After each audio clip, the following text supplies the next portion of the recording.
আমরা তো তাকে ফিরিয়ে আনার জন্য এক্সট্রাডিশন চুক্তি অনুসারে ইন্টারিম গভর্নমেন্টের সময়পত্র দেওয়া হয়েছে ভারত সরকারের কাছে। এরপর আমরা তাগাদাও দিয়েছি, আমরা তো তাকে ফেরত চাই। আদালতে তার আত্মসমর্পণের সুযোগ আছে কিনা সেটা আইনজ্ঞরাই বলবেন।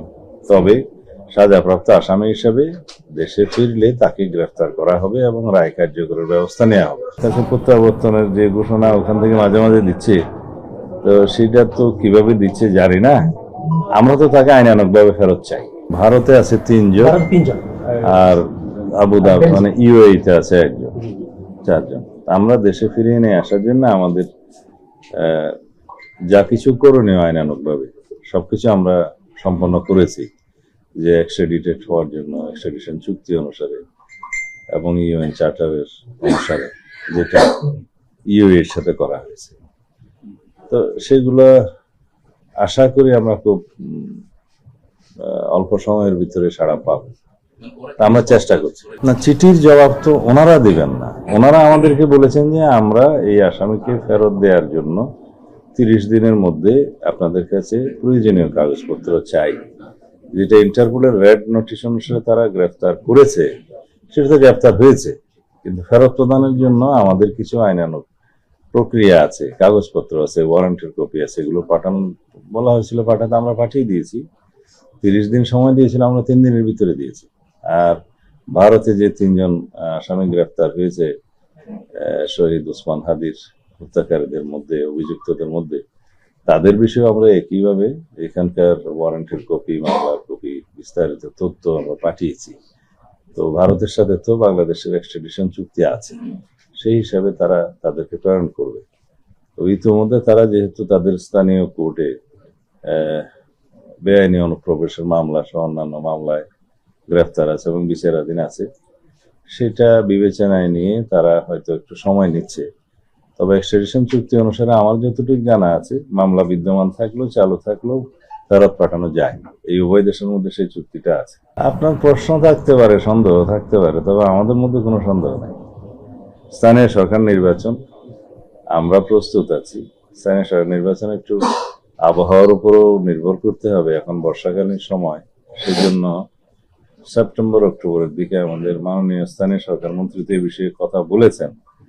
তখনই ইউনিয়ন পরিষদের নির্বাচনটা দেওয়ার কথা বলেছেন। এই প্রস্তুতি চলছে, এইটার সাথে অন্য কোনো কিছুর সম্পর্ক আছে বলে আমি মনে করি না। আর যারা এই যে শেখ হাসিনার কথা বললেন, তো সে দেশে ফিরে আসতে চায়, আমরা তো তাকে ফিরিয়ে আনার জন্য এক্সট্রাডিশন চুক্তি অনুসারে ইন্টারিম গভর্নমেন্টের সময়পত্র দেওয়া হয়েছে ভারত সরকারের কাছে। এরপর আমরা তাগাদাও দিয়েছি, আমরা তো তাকে ফেরত চাই এবং বিচারের মুখোমুখি হোক। ইতিমধ্যে যেহেতু তিনি সাজাপ্রাপ্ত হয়েছেন, আদালতে তার আত্মসমর্পণের সুযোগ আছে কিনা সেটা আইনজ্ঞরাই বলবেন। তবে সাজাপ্রাপ্ত আসামি হিসেবে দেশে ফিরলে তাকে গ্রেফতার করা হবে এবং রায় কার্যকরের ব্যবস্থা নেওয়া হবে। যদি আপিল করার কোনো সুযোগ থাকে, সেটা আইন আদালত বুঝবে, তখন আপিলের সুযোগ থাকলে আপিল হবে। আমাদের কাছে প্রত্যাবর্তনের যে ঘোষণা ওখান থেকে মাঝে মাঝে দিচ্ছে, তো সেটা তো কিভাবে দিচ্ছে জানি না। আমরা তো তাকে আইনানুগভাবে ফেরত চাই। সেটা ভারত সরকারের বিষয়। এক্সট্রাডিশন চুক্তি অনুসারে তাকে ফেরত দিতে গেলে তারা ট্রাভেল ডকুমেন্ট দিয়ে পাঠাবে না অন্য কোনোভাবে পাঠাবে, তারা সেই আইনানুগ ব্যবস্থাটা তারা নেবে। আমরা চাই আইনানুগ প্রক্রিয়ার মধ্যেই তিনি ফেরত আসুন। প্রশাসনিক আদেশে, মানে এক্সিকিউটিভ অর্ডারে কোনো রাজনৈতিক দলের নিষিদ্ধ হওয়াটা, সেটা আমরা চাই না। এটা বিএনপির অবস্থান, এটা আগেও ছিল। আমরা চাই সবকিছু জুডিশিয়ালি হবে, আইনানুগ প্রক্রিয়ায় হবে।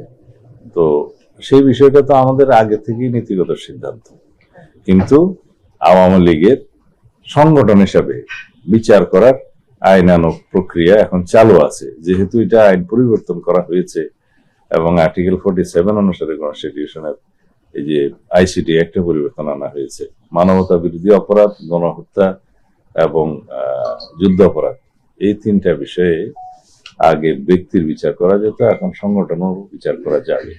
যেহেতু আমরা মনে করি, দেশবাসী মনে করে আওয়ামী লীগ দল হিসাবে এই গণহত্যার জন্য দায়ী, মানবতা বিরোধী অপরাধের জন্য দায়ী, সুতরাং তাদের বিরুদ্ধে তদন্ত পরিচালিত হচ্ছে এবং তদন্ত শেষে অভিযোগ দায়ের হলে আইসিটি কোর্টে সেটার বিচার শুরু হবে। আমরা